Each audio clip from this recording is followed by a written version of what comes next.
Hi everyone, in this video we will show you how to fix Faceit anti-cheat error Windows Update. First, open the Start menu and click on Settings. Here, click on Network and Internet from the left side. Now check your Wi-Fi connection. Turn it off, wait a few seconds, and then turn it back on to refresh your internet connection. Next, click on Advanced Network Settings. Here, select Network Reset. This will reinstall your network adapters and restore default settings, which can help fix update and anti-cheat connection issues.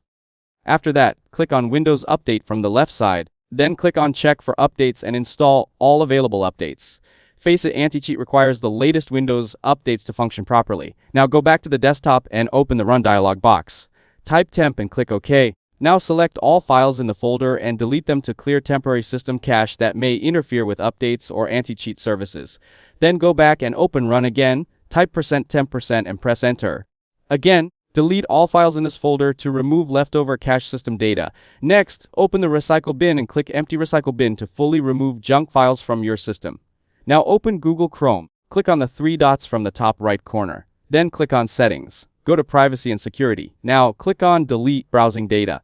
Select the time range, then check the boxes for browsing history, cookies, and other site data and cached files, then click Delete Data. Once everything is done, restart your PC. After restarting, launch Faceit Anti-Cheat again. Also make sure your Windows is fully updated and any pending security updates are installed, because outdated system files are the most common cause of this error.